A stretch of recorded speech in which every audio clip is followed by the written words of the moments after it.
ഒരു മാസത്തിലേറെയായി നമ്മൾ രാവും പകലും കാത്തിരുന്നത് ഈ ദിനത്തിനായിട്ടാണ്. ഫുട്ബോളിലെ രാജാക്കന്മാർ ആരായിരിക്കും? അർജന്റീനയാണോ സ്പെയിനാണോ എന്നുള്ളതിന്റെ ഉത്തരം ഇന്ന്. ഇതുവരെ ഒരുപാട് പേരുകളുണ്ടായിരുന്നു. ആ പേരുകൾക്കൊക്കെ ഏറ്റവും ഒടുവിൽ ഈ രണ്ട് ടീമുകളായി അത് ചുരുങ്ങി. ലോകകപ്പിൽ സ്പെയിൻ അർജന്റീന പോരാട്ടം 12:30 ന്യൂജേഴ്സിയിലെ മെറ്റ്ലൈഫ് സ്റ്റേഡിയത്തിൽ. ആരാധകർ ആവേശത്തോടെ പ്രവഹിച്ചുകൊണ്ടിരിക്കുകയാണ് സ്റ്റേഡിയത്തിലേക്ക്. ഒരുപാട് പേർ അവിടെ. എന്നാൽ അതിനേക്കാളേറെ ആവേശം നമുക്ക് ചുറ്റും കാണാൻ കഴിയും. അത് കോഴിക്കോടും കൊച്ചിയിലും തിരുവനന്തപുരത്തും ഒക്കെ. നമുക്ക് കോഴിക്കോട്ടേക്ക് ആദ്യം പോകാം. MS അനീഷ് കുമാർ കോഴിക്കോട് പുത്തൻപാലത്ത് നിന്നും തത്സമയം ചേരുന്നുണ്ട്. അനീഷ്, നമ്മൾ ഏറ്റവും കൂടുതൽ ഫുട്ബോൾ ആരവം കേരളത്തിൽ ഉയർന്നു കേട്ടത് കോഴിക്കോട്ടെ ആ വേദിയിലാണ്. ആ മിനി സ്റ്റേഡിയം എന്നോ ഇൻഡോർ സ്റ്റേഡിയം എന്നോ വിശേഷിപ്പിക്കാവുന്ന ആ പ്രദർശന നഗരിയിലാണ്. അവിടെ സ്വാഭാവികമായും നിറഞ്ഞു കവിഞ്ഞിട്ടുണ്ടാകും. മത്സരം രാത്രി 12:30 ആയിരിക്കാം, പക്ഷേ 7 മണിക്ക് മുമ്പ് തന്നെ ഹൗസ്ഫുൾ ആവുന്ന ഒരു ഇൻഡോർ സ്റ്റേഡിയമാണ്. എന്താണ് അവിടുത്തെ കാഴ്ചകൾ അനീഷ്?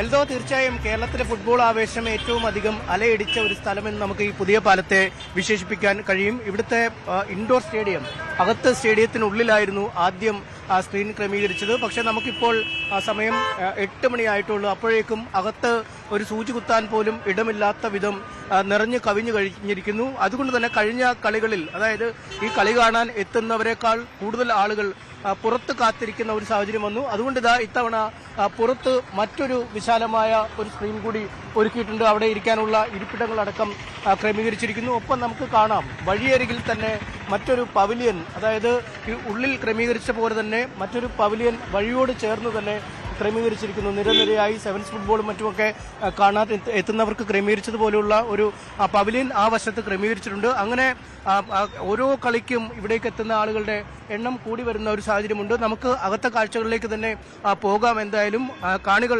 എത്തിക്കൊണ്ടിരിക്കുന്നു.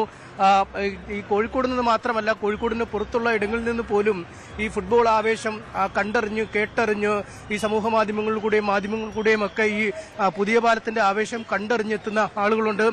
കളി ആരംഭിക്കാൻ ഇനിയും മണിക്കൂറുകൾ മാത്രം ബാക്കിയെങ്കിലും ഈ സ്റ്റേഡിയം നിറഞ്ഞു കവിഞ്ഞിരിക്കുന്ന. എങ്ങനെയുണ്ട്? കഴിഞ്ഞ ദിവസം അവസാന നിമിഷം വരെ പിരിമുറുക്കമൊക്കെ വന്നു, പക്ഷെ ജയിക്കുമെന്ന് ഉറപ്പിച്ച് പറഞ്ഞ ആളാണ് താങ്കൾ. എങ്ങനെയാണ് സംഭവം നടക്കുക? ഇന്നും ജയിച്ചിന്. ആ ജയത്തിന് വേണ്ടിയാണ് ഞങ്ങൾ ഇവിടെ കാത്തിക്കുന്നത്. ആ ഒരു ആഘോഷത്തിന് വേണ്ടിയിട്ട് 100% 3-1 ജയിക്കും. എത്ര മിനിറ്റ് മുതലാണ് കളി തുടങ്ങുക? ശരിക്കും 80 മിനിറ്റ് അല്ല, അതില്ല. ഇപ്രാവശ്യം കുറച്ച് മാറ്റി. കാരണം അവർ ഫിഫനോട് കംപ്ലൈന്റ് ചെയ്തിരിക്കണേ 80 മിനിറ്റിൽ കളി അവസാനിപ്പിക്കണം എന്ന്. ഞങ്ങളത് വേണ്ട, 90 മിനിറ്റ് കളിക്കണം. 80 മിനിറ്റ് കളി അവസാനിപ്പിച്ചാൽ കുഴപ്പമില്ല അവർ പറയണം. അങ്ങനെ അതുകൊണ്ട് നമ്മൾ 90 മിനിറ്റ് കളിക്കാൻ ആദ്യം പോലെ കളിക്കാൻ 90 നല്ല രീതിയിൽ കളിക്കും, 3-1 ജയിക്കും ചെയ്യും. അതാണ് ഞങ്ങൾക്ക് ഒരു കോൺഫിഡൻസ്. ഈ നേരത്തെ തന്നെ സ്പാനിഷ് കോച്ച് പറഞ്ഞു നല്ല രീതിയിലുള്ള റഫറിംഗ് നടത്തണം ഈ കളിയിൽ എന്ന് പറഞ്ഞു. സ്പാനിഷ് റഫറി അല്ലെന്ന് പറയും. ഇതിന്റെ മുന്നേ കുറെ പ്രിന്റ് അടിച്ച് വന്നിട്ടുണ്ട്. അത് ഈ ബാഴ്സലോണിന്റെ റഫറി അങ്ങനെ പറഞ്ഞിട്ടുണ്ടെന്ന് പറഞ്ഞിട്ടാണ് ആദ്യം പോസ്റ്റ് അടങ്ങിയത്. രണ്ടാമത് സ്പാനിഷിന്റെ ടീമിന്റെ പറഞ്ഞു. അതൊക്കെ വെറുതെ അടിച്ചുണ്ടാക്കുന്ന കാര്യങ്ങളാണ്. ജയിക്കുന്ന ടീം കളിക്കും. അത് ഇന്ന് കളിക്കുന്ന ടീം അർജന്റീന ആണ്. അത്രേ ഉള്ളൂ പറയാം. പോലെ ഇന്നും കളിക്കും.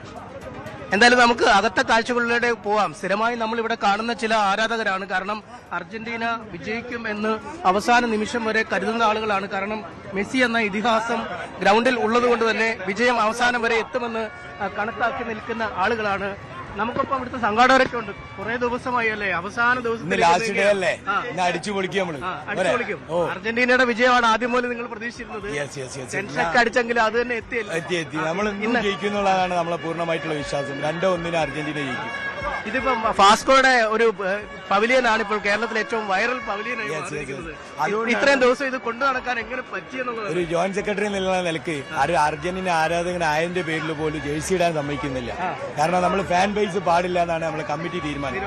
അതുകൊണ്ടാണ് നമ്മൾ ഈ പരിപാടി പൂർണ്ണമായിട്ട് വൻ വിജയത്തിൽ എത്തിച്ചേർക്കാൻ വേണ്ടിയിട്ട് ഒള്ളി ബാഡ്ജ് ധരിച്ച് ജേഴ്സി വണ്ടിയിലും വെച്ചിട്ട് വന്നതാണ്. മനസ്സിലൊതുക്കി നിൽക്കുക. അർജന്റീന ജയിച്ചു കഴിഞ്ഞാൽ ജേഴ്സി എടുത്തിട്ട് കളിക്കും.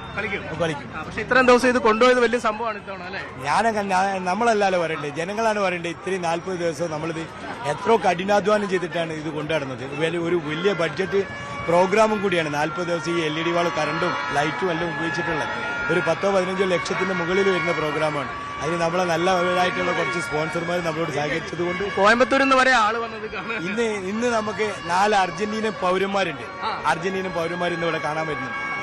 അവർക്ക് 4 ടിക്കറ്റ് 4 ചെയർ നമ്മൾ ബുക്ക് ചെയ്ത് വെച്ചിട്ടുണ്ട്. ഇന്ന് അതാണ് അൽദോ പലയിടത്തു നിന്നും ആളുകൾ ഇങ്ങനെ പ്രവഹിച്ചുകൊണ്ടിരിക്കുന്ന കാര്യം. ഈ എന്റെ മകളുണ്ട്, അവൾ പോലും ഇവിടുത്തെ ആവേശം കയറി ഇന്ന് കോട്ടയത്തു നിന്ന് ട്രെയിൻ കയറി കോഴിക്കോട്ടേക്ക് പുറപ്പെട്ടിട്ടുണ്ട്. വൈകാതെ എത്തുമെന്നാണ് നമുക്ക് മനസ്സിലാക്കാൻ കഴിയുന്നത്. അതാണ് കോയമ്പത്തൂരിൽ നിന്നും മറ്റിടങ്ങളിൽ നിന്നും ഒക്കെ ആളുകൾ ഇങ്ങോട്ട് എത്തിക്കൊണ്ടിരിക്കുന്ന ഒരു കാഴ്ച. എങ്ങനെയുണ്ടാവും കളി? കളി എങ്ങനെ ഉണ്ടാവും? കളി അർജന്റീന ജയിക്കും. എത്ര ഗോളിന് ജയിക്കും? 3-2. 80 മിനിറ്റിന് ശേഷമാകുമോ കളിക്കും? അതോ ആദ്യം മുതൽ കളിക്കുമോ? ഇല്ല, ആദ്യം മുതൽ കളിക്കും. നിങ്ങളുടെ ഒരു സ്റ്റൈൽ അതാണ്, ചങ്കിടിപ്പിച്ച് നിർത്തിയിട്ട് അവസാനം. പക്ഷെ ഇപ്രാവശ്യം ആദ്യം മുതൽ കളിക്കും. എങ്ങനെയുണ്ട് ഇത്തവണ? ആദ്യം പോലെ കളിക്കുമോ അതോ അവസാനം കളി തുടങ്ങുമോ? ഇത്തവണ എല്ലാ കളി നമ്മൾ ഇതുവരെ കണ്ടില്ലേ, കമ്പാക്ക് വരുന്നത് 80 മിനിറ്റ് കഴിഞ്ഞിട്ട്. അത്രയേറെ റീഡ് ചെയ്തിട്ട് കമ്പാക്ക് വരുമായിരിക്കും അത്രയേരം. പക്ഷെ പ്രശ്നം വെച്ചാൽ സ്പെയിൻ പൊസിഷൻ വെച്ചല്ലേ കളിക്കുന്നേ, അതല്ല ഒരു പ്രശ്നം നമുക്ക്. അതപ്പം നല്ല പൊസിഷൻ, ഭയങ്കര ഡിഫൻസും ഉണ്ട്, നല്ല പൊസിഷനും ഉണ്ട്, അറ്റാക്ക് സോൾഡ് ആണ്. പിന്നെ യമാലുണ്ട്, യമാലാണ് ഏറ്റവും വലിയ പ്രശ്നം. യമാല്, കുക്കറല്ല, കുബാർസി, ഇവര് മൂന്നാണ് പ്രശ്നം. ഇവര് മൂന്നും പ്രശ്നം ഇല്ലെങ്കിൽ കുഴപ്പമൊന്നുമില്ല, അടിക്കാൻ പറ്റും നമുക്ക്. യമാലിന്റെ തലതൊട്ടപ്പനാണ് മെസ്സി, അദ്ദേഹത്തിന്റെ ചിത്രങ്ങളൊക്കെ വെച്ച് എന്താ പറയാ, ഡെസ്റ്റിനി എന്ന് പറയാൻ വേണമെങ്കിൽ.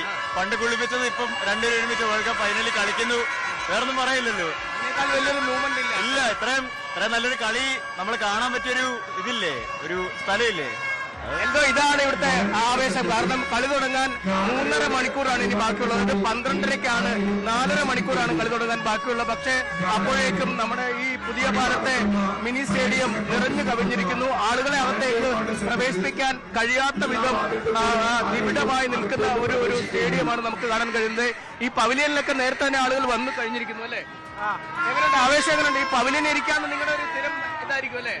സ്ഥിരമായിട്ട് ഇവിടെ തന്നെ ഇരുന്നാണ് കളി കാണുന്നത്? സ്ഥിരമായിട്ട് ഇവിടെ ഇരുന്ന് കളി കാണുന്നത്. ഇവിടെ ഇന്ന് കാണുന്ന വൈബ് വേറെയാ അല്ലേ? വേറെ തന്നെയാണ്. ഏതാ ടീം? ഏതാ? അർജന്റീന.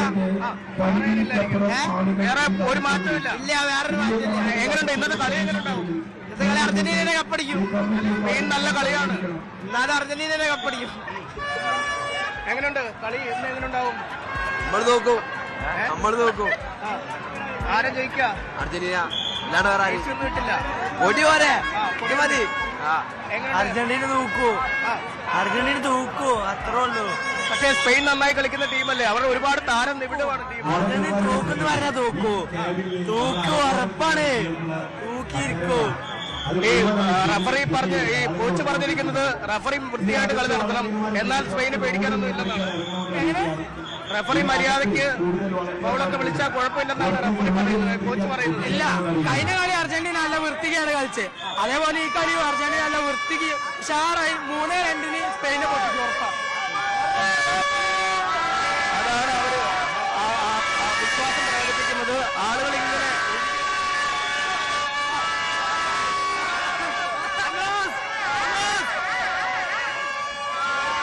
കാഴ്ചയാണ്. ആര് ജയിക്കും? നേരത്തെ പോകുന്ന ഇനിയിപ്പം 4 മണിക്കൂറുണ്ട്. എന്നാൽ പോലും ടിക്കറ്റ് ഇവിടെ ഇരിക്കാൻ കഴിഞ്ഞ കളി എന്തായിരുന്നു? എവിടെയാണ്? ഇപ്പോൾ ഇവിടെ വന്ന് കാണാൻ ആവേശം കയറി പോകുന്നതാണ്.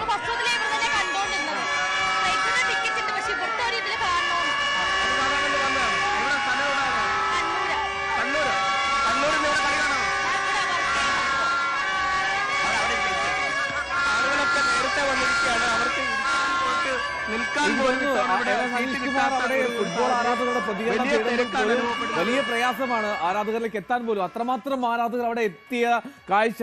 ഈ ആരാധനയൊക്കെ ഒരു പക്ഷേ ഈ ലയണൽ മെസ്സിയും ലമിൻ യമാലൊക്കെ നേരിട്ട് കണ്ടാൽ എന്തായിരിക്കും അവസ്ഥ എന്ന് എനിക്കറിയില്ല. അവർക്ക് എത്രമാത്രം ഊർജ്ജം അതിൽ ഉൾക്കൊള്ളാൻ കഴിയും. അത് ഇങ്ങേറ്റത്തുള്ളത് കേരളത്തിലെ ഒരു കൊച്ചു സ്ഥലത്ത് നടക്കുന്ന ഒരു സ്ക്രീനിങ് ആണ് എന്ന് ഓർക്കണം. കൂടുതൽ വാർത്തകൾക്ക് news 18 Keralam YouTube channel subscribe ചെയ്യുക.